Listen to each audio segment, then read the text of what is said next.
धाकड़ खबर, बेखौफ सुबह, बेबाक अंदाज।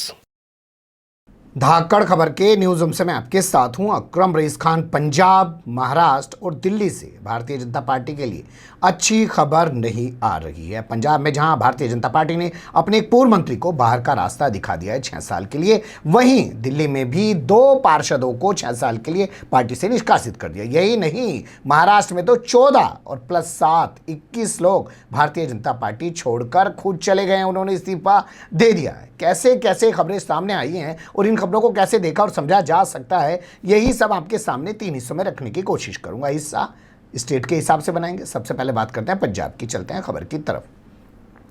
तो पंजाब में किसानों की बात करना भारतीय जनता पार्टी के पूर्व मंत्री को महंगा साबित हो गया। भारतीय जनता पार्टी ने पहले उनको कारण बताओ नोटिस थमा दिया, लेकिन जब उनके 2 पन्ने के बयान से भी संतुष्ट नहीं हुई तो उनको पार्टी से बाहर का रास्ता दिखा दिया। इस पूरे मामले को लेकर ये जो पूर्व मंत्री हैं, इन्होंने इसको मेडल करार दिया। उन्होंने कहा उनके लिए एक मेडल जैसा है जैसा भाजपा ने उनके साथ किया है। तो अब यहाँ पहला सवाल आपके जहन में आता है कि ये मंत्री महोदय हैं कौन? तो इनका नाम है अनिल जोशी। ये अमृतसर नॉर्थ सीट जो है उसे 2007 में पहली बार जीत के आए, उसके बाद 2012 में दूसरी बार जीत के आए, और दूसरी बार जीत के आने के बाद जब 2012 से 2017 के बीच सरकार रही बीजेपी की और श्रोमणी अकाली दल की, उसमें ये स्थानीय निकाय यानी लोकल बॉडी इलेक्शन वगैरह जो होते हैं, तमाम अथॉरिटीज़ होती हैं, उनको देखते हैं। इसके अलावा चिकित्सा शिक्षा विभाग के ये मंत्री रहे और कैबिनेट मंत्री रहे हैं। 2017 में कांग्रेस के सुनील दत्ती से करीब 14,000 वोटों से हार गए थे। इसलिए पूर्व विधायक, पूर्व मंत्री को भारतीय जनता पार्टी ने बाहर का रास्ता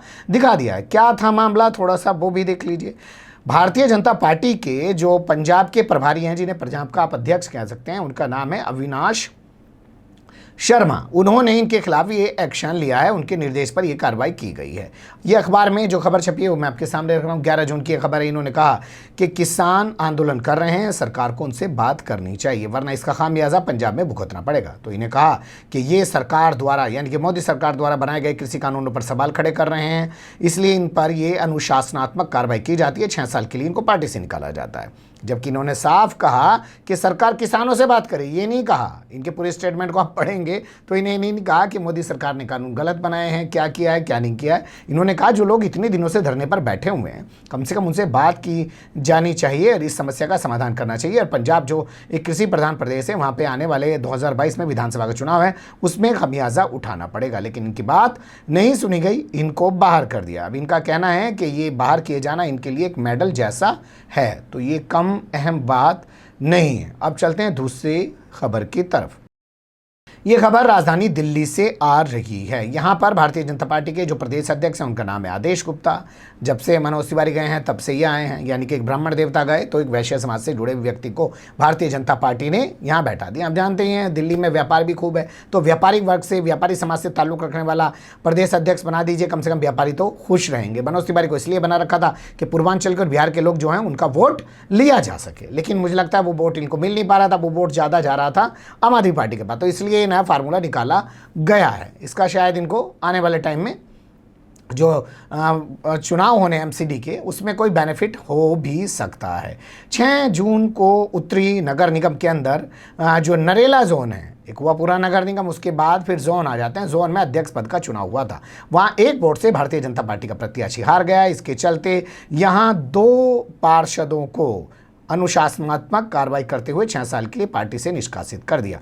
एक का नाम है ज्योति रछोया और दूसरे का नाम है जो सविता खत्री। इन दोनों को बाहर का रास्ता दिखा दिया गया। आरोप लगाया गया कि इनमें से ज्योति रछोया जो है वो तो सदन से गायब थी, मतलब उस दिन आई नहीं वहाँ पे, तो इसलिए उन्होंने तो वोट दिया नहीं। लेकिन जो सविता खत्री सदन में मौजूद थी, उन्होंने भी अपना वोट नहीं दिया।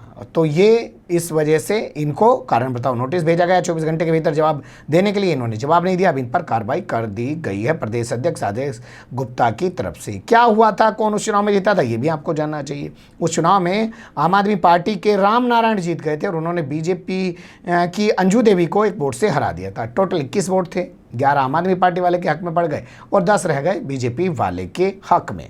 इस वजह से ये एक्शन लिया गया। लेकिन ये तस्वीर भी दिखाती है कि पंजाब ही नहीं, जो लोग दिल्ली में बैठे हैं वो भी देख रहे हैं फिज़ा बदल रही है। पेट्रोल के दाम जहाँ पे जा रहे हैं, महंगाई जिस तरीके से बढ़ रही है और कोरोना के दौरान जिस तरीके के हालात पैदा हुए हैं, तो गली मोहल्ले के जो नेता हैं वो भी समझ रहे हैं कि आने वाला जो नगर निगम का चुनाव है या पंजाब में जो विधानसभा का चुनाव है वो किस ओर जा रहा है। इसलिए अगर वो कुछ कर रहे हैं तो उनके खिलाफ एक्शन लिया जा रहा है। हालांकि वो तो इसमें शहीद ही हो जाएंगे और ये कहेंगे देखिए हमने आवाज़ उठाई जनता के लिए और पार्टी ने हमें निकाल दिया, बेनिफिट में ही जाएंगे। अब तीसरी तस्वीर का रुख कर लेते हैं। ये तस्वीर महाराष्ट्र से आ रही है जहां पे बीजेपी दिन में सपने देख रही है कि शायद कब महाविकास आघाड़ी सरकार गिर जाए, एनसीपी बाहर हो जाए, कांग्रेस बाहर हो जाए, शिवसेना को फिर से गले लगा लें और मुख्यमंत्री उनका बन जाए, या मुख्यमंत्री जो है बना लिया जाए शिवसेना का ही और साथ में 2-3 डिप्टी सीएम चिपका के अपना काम कर लिया जाए। इसलिए बयान देते हुए भी सहेज के बात की जाती है, लेकिन यहाँ ऐसा कुछ नहीं लग रहा है। अभी आपने देखा होगा हाल फिलहाल में नरेंद्र मोदी मंत्रिमंडल का जंबो विस्तार हुआ है। नरेंद्र मोदी समेत आज वर्तमान समय में 78 मंत्री हैं, कुल 81 हो सकते हैं। ये आप लोग जानते हैं, सिर्फ 3 बाकी हैं। अब वो 3 क्या शिवसेना के लिए छोड़ रखे हैं, ये कुछ कहा नहीं जा सकता।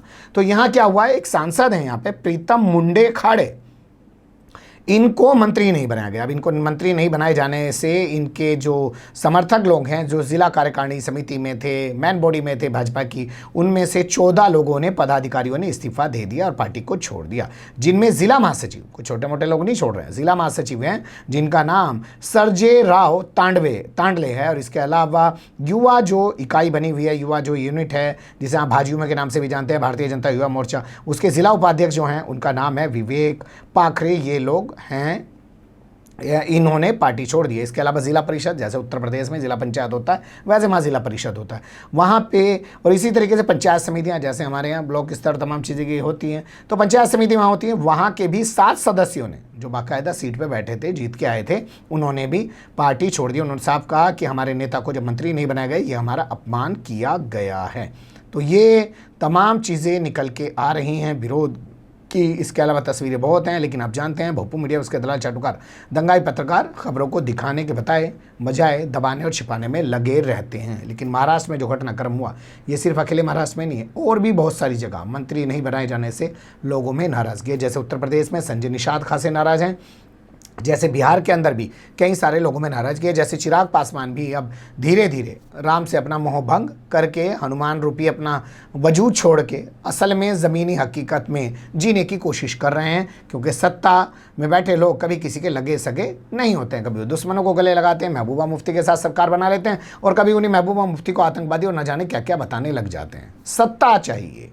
एक खबर दिलचस्प आपके सामने रखूंगा तालिबान के हवाले से। उसमें देखिएगा कि जो लोग रात दिन कुरान और हदीस की बातें करते हैं, जब उनके सामने एक मुसलमानों को बचाने की बात आती है तो वो किसका साथ देते हैं। काफ़ी दिलचस्प खबर है, देखने के लिए बनिएगा उसमें। फिलहाल यहीं रुकते हैं। कमेंट्स के रूप में आप लोग अपनी राय दे सकते हैं, खबर को लाइक कर सकते हैं, चैनल को सब्सक्राइब कर सकते हैं और ज़्यादा से ज़्यादा हमारी खबरों को शेयर कर सकते हैं। फिर ऐसे ही किसी सुलगते हुए या उलझते मुद्दे लेकर मैं आपके सामने होऊंगा हाजिर। फिलहाल अभी मुझे दें इजाज़त।